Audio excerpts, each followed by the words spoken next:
What's going on, guys? It's Fight Season MMA, and today I want to make a video talking about why I believe Dricus Du Plessis is actually on a collision course to becoming the UFC's greatest middleweight. I think Dricus Du Plessis is one of the most special fighters inside the organization because he knows how to beat other different fighters who might be more talented than him with his brain, and that is something that is so valuable inside the UFC. He beat Israel Adesanya with just sheer will, power, and agility, and just heart, and he beat Sean Strickland off the exact same thing. His fight with Robert Whittaker was so impressive, considering that he was able to piece up Robert Whittaker and of how he was come from nothing inside the UFC to growing to one of the biggest stars in the organization currently. Dricus Du Plessis possesses every single little asset to become the UFC's greatest middleweight, and today I want to talk about that. But before we jump into the video, please leave a like, comment, and subscribe. That is the best way to help the channel grow. And while you're down there, please turn on the post notifications just so you guys are always notified when UFC content releases daily about a whole variety of different topics within the UFC community. But without further ado, let's jump right into the video on why I believe Dricus Du Plessis is on a direct collision course to becoming the greatest UFC middleweight of all time. So I kind of want to point out a couple different reasons why I believe Dricus Du Plessis is currently on a collision course for being the greatest middleweight of all time. He currently has one title defense inside the UFC, and he is making these defenses look incredibly easy. Now, Sean Strickland is an incredibly hard person to fight. All the fights that Sean Strickland has had pretty much in his UFC career have been very close decisions if he has lost them. Now, there is the exception with the Alex Pereira fight, where Sean Strickland really thought he could stand and bang with one of the greatest strikers in UFC history. But all the really good middleweights, let's say, even Jared Cannonier, who he lost to at the last fight night in 2022, that was a very close decision with the scorecards going 4-1 Cannonier and one scorecard actually going 4-1 Strickland. And you really never see scorecards that are split decisions that aren't that doesn't have a 3-2 in them. So you could tell that that fight was incredibly close throughout the entire war between those two individuals. But Dricus Du Plessis was able to convincingly beat Sean Strickland, and I know as soon as that fight happened, I knew that Dricus Du Plessis got enough to get the job done. And I know that the grappling control and the striking that he has is something that ultimately can get him to win every single time he's in the octagon. But how does Dricus Du Plessis really, why do I feel so confident that he has the ability to be one of the greatest middleweights inside the UFC? And that is a very, very, very bold statement to make, considering that we've had the likes of Israel Adesanya, Anderson Silva, Michael Bisping, a lot of different middleweights inside the organization, and why I believe he has the opportunity to be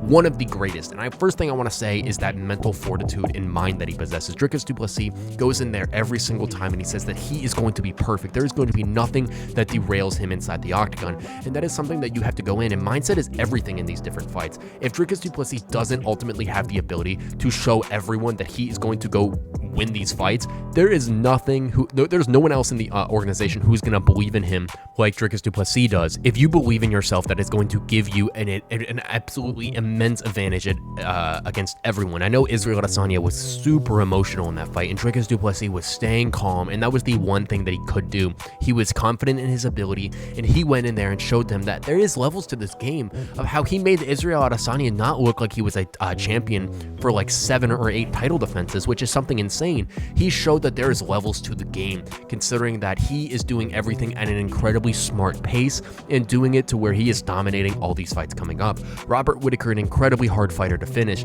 someone who got knocked out by Israel Adesanya at UFC 243, but ever since then really has taken an advantage inside the UFC octagon. He probably beat Adesanya in that very controversial decision lost at UFC 271. There's a lot of individuals that truly think that Robert Whittaker won that fight, but what did Dricus Du Plessis come to do? He knocked out Robert Whittaker in the second round. He was able, and this is another thing that he does, he's able to watch, and he knows how to really adequately get these different strategies down from a bunch of different fighters. He used Jared Cannonier's footage against Robert Whittaker at UFC Abu Dhabi. It was in the 250s, I believe, but Jared Cannonier was able to win some very close rounds against Whittaker, and he made that fight incredibly close, except that first round where he got knocked down by that Reaper combo, to where he was showing that the jab was something that really could exploit Robert Whittaker if used correctly. And what did Dricus Du Plessis do? He was able to find something like that, something that no one has really ever been able to find on Robert Whittaker, and he used it against him. He used Robert Whittaker's aggression against him, and that is something that is so smart. He's able to work with his coaching team to just implement the perfect strategies every single time,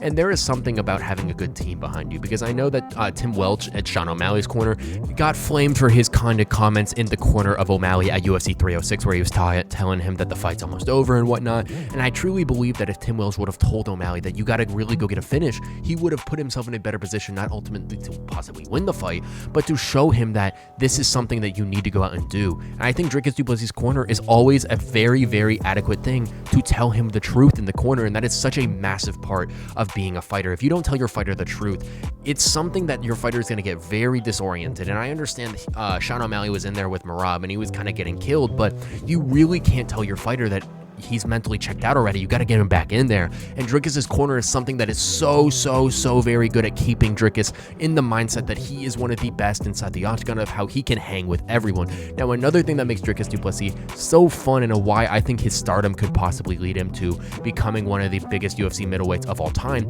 is his trash talk. And that is something that is so underrated inside the UFC. When you think of trash talk, you think of Nate Diaz, Conor McGregor, a lot of these fighters who possess the really hurtful trash talk. And Dricus Du Plessis, his trash talk is actually amazing. If you've watched that Israel Adesanya fight and Sean Strickland fight, he has made his last two opponents cry. Something that I've never seen inside the octagon. He is so effective while doing his research and going in there to truly nibble at these different fighters' character and that type of stuff, while keeping it within the fighter world. I know Dana White has been a big person to talk about of how the UFC is a fighting organization, of how anything flies as long as you don't, do anything stupid inside the octagon.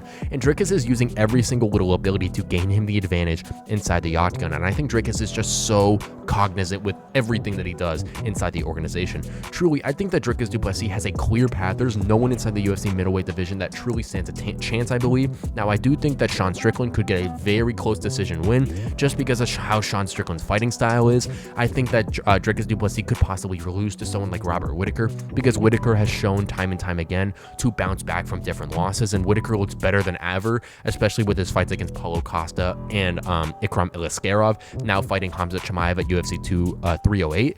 And Dricus Du Plessis, other than that, there's no really big competition for him inside the UFC middleweight division. Possibly someone than Nasruddin Imavov, Caio Borralho, Bo Nickel, Khamzat Chimaev. These fighters have so much question marks upon them that I don't think that you could really say that Dricus Du Plessis would lose any of those fights, considering how fundamentally sound he is and every single thing when it stems from his brain. I know Dricus Du Plessis might not be the best striker, he might not be the most technical grappler, but the biggest thing that Dricus Du Plessis has that's going to push him harder than any other person inside the organization, and he has the will to win. Having a will to win is 90% of everything that you do inside the octagon. If you fight with heart and you have some sort of skill, it's going to take you a long way.